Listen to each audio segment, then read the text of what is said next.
It's sunlight that makes life on Earth possible.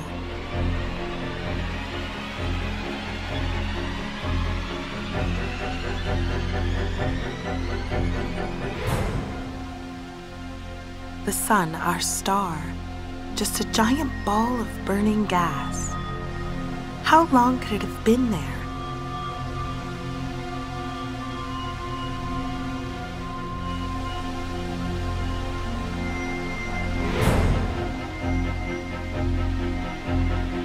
It must have been making heat for millions of years. What process could possibly make so much energy for so long?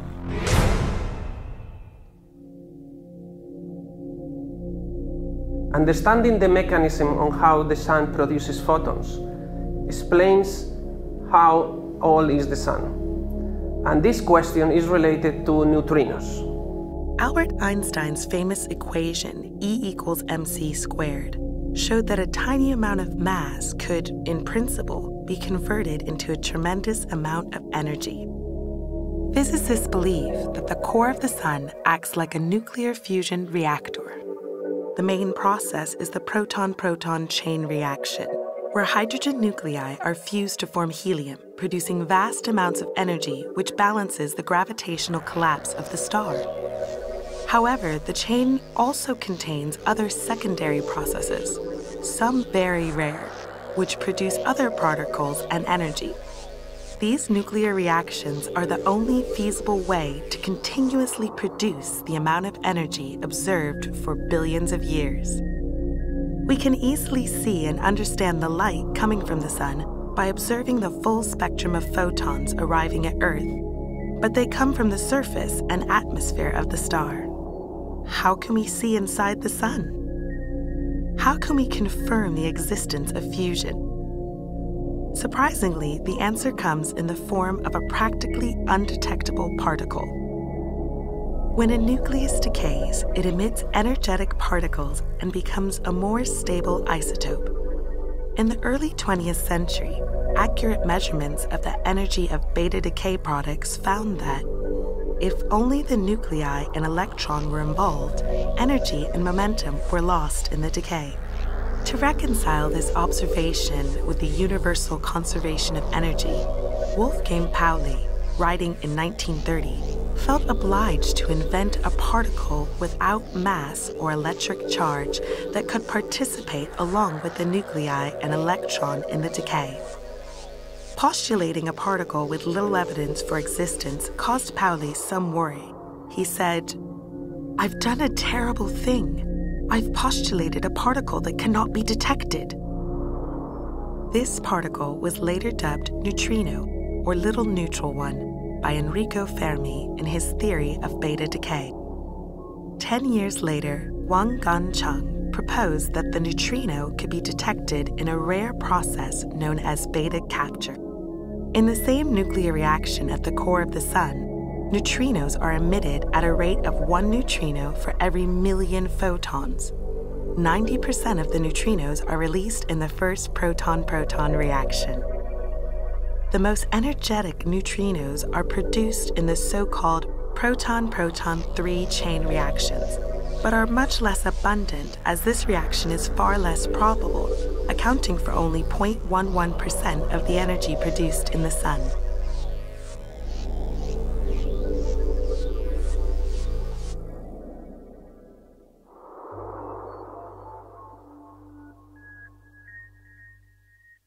Photons take up to 500,000 years to get out of the sun, as they are constantly intercepted, absorbed, and re-emitted.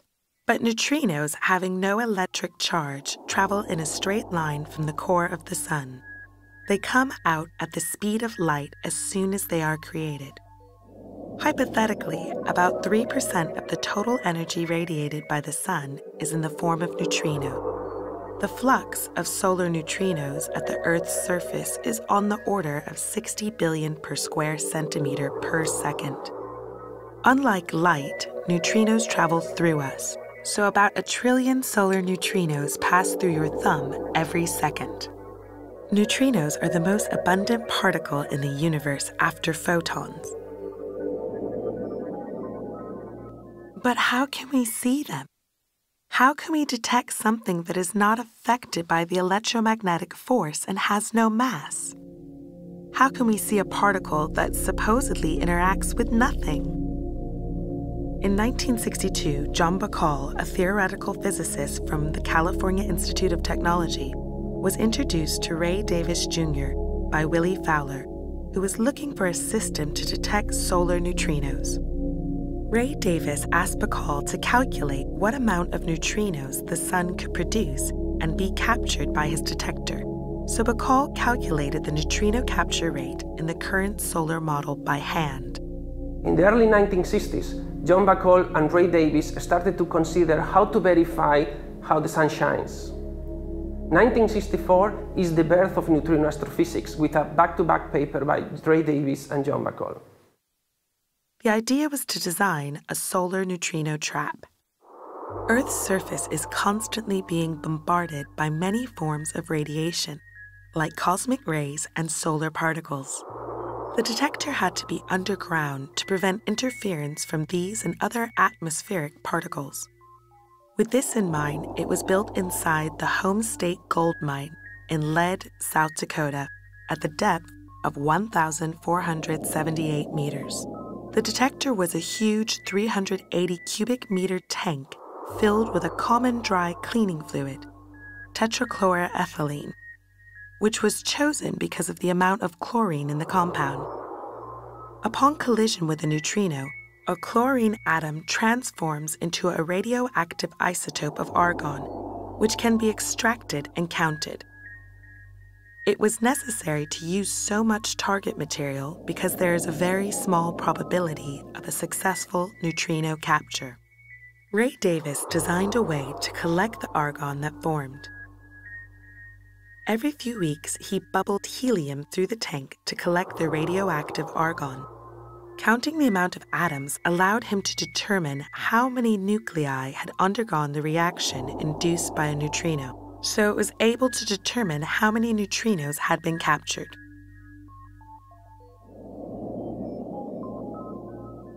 The Homestake experiment started to work in 1968, and it was an extraordinary success.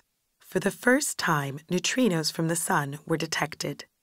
But the first results observed that the sun's output of neutrinos was less than expected. In fact, only 1/3 of those expected from Bacall's calculations. This discrepancy between the number of predicted neutrinos and the number measured soon became known as the solar neutrino problem. The theoretical calculations were refined and checked many times over the next 2 decades by many scientists, but no significant errors were found in the model by John Bacall. The Homestake experiment continued to operate for decades, refining its measurements without any significant change in its observations. It was more than 20 years before the new detectors were designed to measure solar neutrinos, including lower energies, making them more sensitive. Galex was built inside the Gran Sasso Mountains in Italy using liquid gallium. SAGE, also with gallium, in the Caucasus Mountains in Russia. Even earlier, Kamiokande, followed by Super Kamiokande, both using ultra-pure water, were built near Kamioka in Japan, and unlike other detectors, were able to make real-time momentum measurements of the neutrino flux, confirming the sun as the dominant source. In all cases, the observed flux was between 50 and 60% of that predicted by the standard solar model. So their results still showed less neutrinos than original calculations. The consistency of measurements could only mean one of 2 things. The standard solar model was wrong, and its success in describing other aspects of the solar evolution was an accident, or there were other effects causing the flux of neutrinos from the sun to diminish before reaching Earth. This meant that a better theory of fundamental physics was required to solve the mystery of the missing neutrinos.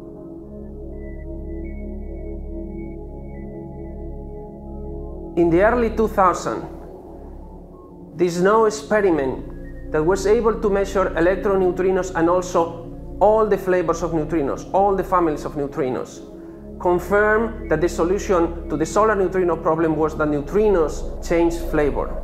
Neutrinos change type when they come from the sun to the earth. We also say that they change flavor. We don't know why, but neutrinos and all particles come in three families. On the way from the sun to the earth, neutrinos that were produced in one family, electroneutrinos, change to the other families, mu or tau neutrinos. This is called Neutrino Oscillations, or neutrino flavor conversion. Ray Davis experiment was only sensitive to electroneutrinos, and that's the reason why Ray Davis experiment was measuring less neutrinos than the predicted by John Bacall calculations. The discovery derived by solving the solar neutrino problem is that neutrinos are massive. We don't know why neutrinos have different masses. It has taken more than 40 years to find the right amount of neutrinos coming from the sun. It has changed our description of the universe. Science is that, unexpected, full of big surprises. Light can give us a picture of the universe at night.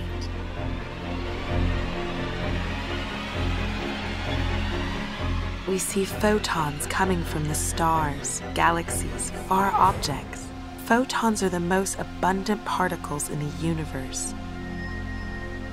But can we see what's going on inside stars? How can we get a glimpse of the unknown? Good news, an uncommon eye is opening up new frontiers.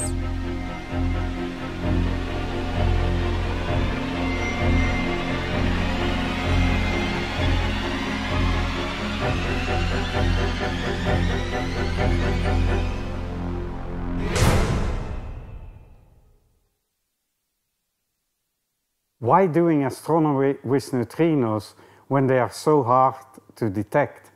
Well, the reason is simple. First of all, the neutrino has no electric charge, so it's basically the same as a photon, the particle of light. So you're doing the same astronomy. The critical difference between neutrinos and light is neutrinos go through walls, light doesn't. And so the inference is that they may reach us from places in the universe that we have never seen before. So we built IceCUBE to do astronomy with neutrinos. Now, the simplest way of thinking about astronomy is that you go out at night, you look at the sky, and you see beams of light coming from stars. This is the perfect analogy. IceCUBE is basically a big eye that looks at the sky, and instead of seeing beams of light, it sees beams of neutrinos. Now, why were we interested in neutrinos? Why not use light? It's cheaper and easier. Well, we are very likely to see very different things. And in fact, at the moment, we have detected our first beams, and we are trying to figure out what we are actually seeing. But educated guesses are that we are seeing very powerful cosmic accelerators, maybe supernova remnants, gamma ray bursts, active galactic nuclei, all the things that are part of the high energy universe. What is so special about the South Pole? The South Pole ice itself is the detector. Between 1.5 and 2.5 kilometers below the surface, groups of light sensors are in position to see the light produced by particles passing through the ice. Over 5,160 of these light sensors have been deployed, instrumenting a volume of 1 square kilometer under the ice. High-energy neutrinos produce a zoo of charged particles when they interact with the ice. These particles produce an explosion of light, and IceCUBE captures it in its sensors. What's critical in the design is how far light travels through the ice. The light sensors have to be spaced according to the absorption length, the average distance light travels in the ice. In tap water, light will travel 2 meters. in distilled water, 8 meters. In ice beneath the South Pole, light travels more than 100 meters, in some places even more than 200 meters. The ice in the South Pole is one of the clearest solids that exists. It may not be possible to build a solid in a laboratory as transparent as this ultra-pure ice, which, in the end, is just snow that condensed and fell on Antarctica about 100,000 years ago at the depth of IceCUBE. About 2 years ago, we were doing an analysis where we were looking for extremely high energy neutrinos. We actually knew exactly what we are looking for. We were looking for something that's called cosmogenic neutrinos. It doesn't matter what that is. We didn't find any. But when we looked at the data, we found something that we had never seen before. I remember when I was shown these events the first time, and you know, over the years we have looked at thousands and thousands of events on the online display, and I knew I'd never seen events like those two. In fact, they were so special we called them Bert and Ernie. After seeing them, it was clear what was special about these events, and we designed a new analysis that could go and look for more of these. So by now, Bert and Ernie have 26 more friends, which we recently published, claiming that we have evidence for neutrinos that come from space. Where do they come from? That's our next frontier. And of course, everybody has already ideas. We know that some of them are not emitted in the direction of the center or the plane of our own galaxy. So they come from outside the galaxy. There are hints in the data that some of them actually may come from our own galaxy. The problem is there is not enough statistics, there are not enough events to come to a conclusion. So then we started busy approaching a different direction. We started to look for more events. And so I think, I'm afraid you will have to stay tuned, but eventually we'll figure it out. What's next? Well, clearly finding more of these very special events. By the way, what's special about these events is that they have enormous energies. That's why they look different from anything I had seen before. We detect a neutrino every 6 minutes, but they are rather uninteresting and produced in our Earth's atmosphere. These events have 10 times bigger energy. So clearly we want to get more of these, and so what you do is you build a bigger detector. And we are now figuring out how to do that. And it turns out it's not that difficult, because we found out while building IceCUBE that the South Pole ice is much more clearer than we had guessed. And so this allows us to build a much bigger detector by basically doubling the number of sensors that we have to deploy in the ice. So we are busily designing our next step. Matter is what makes our world. It's all around us. Matter is our universe. But why matter? What makes it more special than any other forms of energy?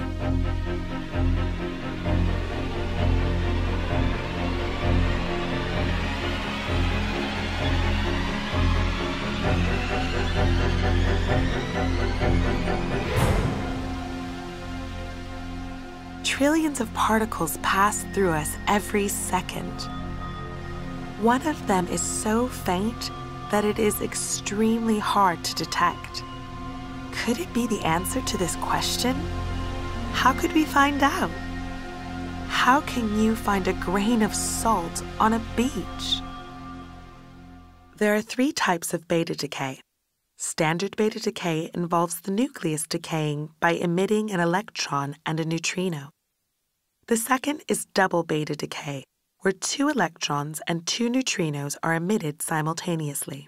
Very few nuclei can undergo this decay, since it requires that the isotope 1 beta decay from the original be more unstable, making this simpler decay even more unlikely. The nuclei for which this decay has been observed are extremely stable with lifetimes greater than the age of the universe. A third, as yet unobserved channel is Neutrinoless double beta decay. For this decay to exist, the neutrinos must annihilate each other, a process which requires the neutrino to be its own antiparticle and hence a distant type of matter to all other particles. Double beta decay is a very rare decay process. So in some sense, it's very strange, but it has nothing special. It happens in a number of nuclei. What is very relevant is when this decay is produced without the emission of neutrinos. Why is that so? Because it marks the existence of a very peculiar property of the neutrino, the fact that the neutrino is its own antiparticle. The neutrinos and antineutrinos in the standard model are supposed to be two different particles.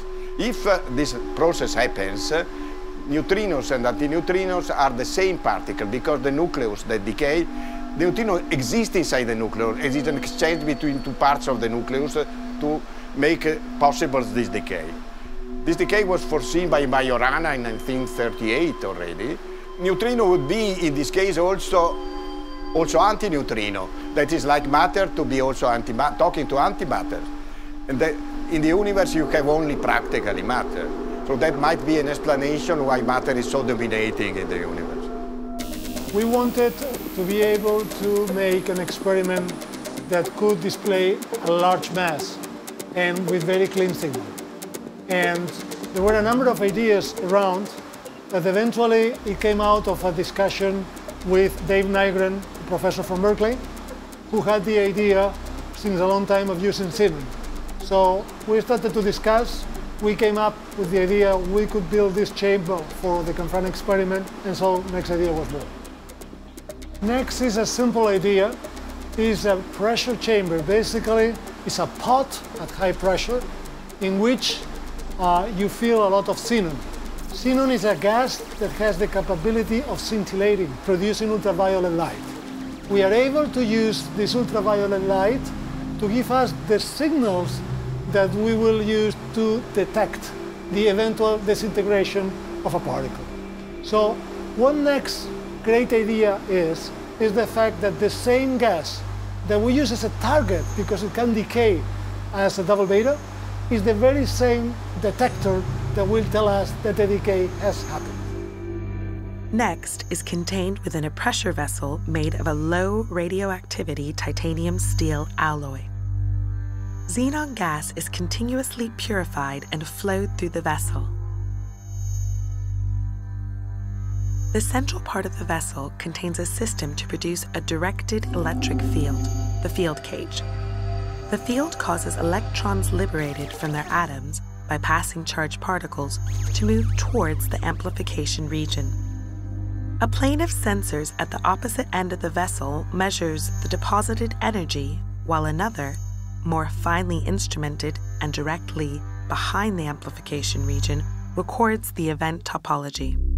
An array of large, high-sensitivity photomultipliers accurately records the amount of light produced, allowing for a reconstruction of the energy deposited in the gas. In the other plane, an array of small, closely packed silicon photomultipliers are tasked with recording information about where the light was produced. In a neutrinoless double beta decay of xenon 136, 2 electrons of a fixed energy are emitted. So what we would expect to detect in next, if a double beta decay happens, is to measure an event with the right energy, 2.5 MeV, and that it looks like 2 electrons coming from a common point. This, with the detector, we would take a picture of this event, and it would look like a long track with 2 blobs at the end. The next team designed a matrix of thousands of silicon photomultipliers that allows the scientists to make a picture of the electron trajectory. The sensors are on a strip of flexible kapton that avoids the introduction of radioactivity inside the detector. It is very difficult to design and build radio-pure electronics that have no interference with the detection signal, The electronics of the photomultipliers widen the signal, so it can be reconstructed later point by point. The electronics of the silicon photomultipliers integrates the signal every microsecond, so it can make 1 million images per second. The electrons that are produced in the ionization of the xenon gas by charged particles excite the xenon atoms, which decay emitting VUV light near 172 nanometer. The silicon photomultipliers are not sensitive at this short wavelength. We have therefore to use an organic wavelength shifter called TPB to shift the VUV light into blue light, to which the silicon PMs are most sensitive. We do this process by vacuum evaporation in a clean room at ICMOL, the Instituto de Ciencia Molecular.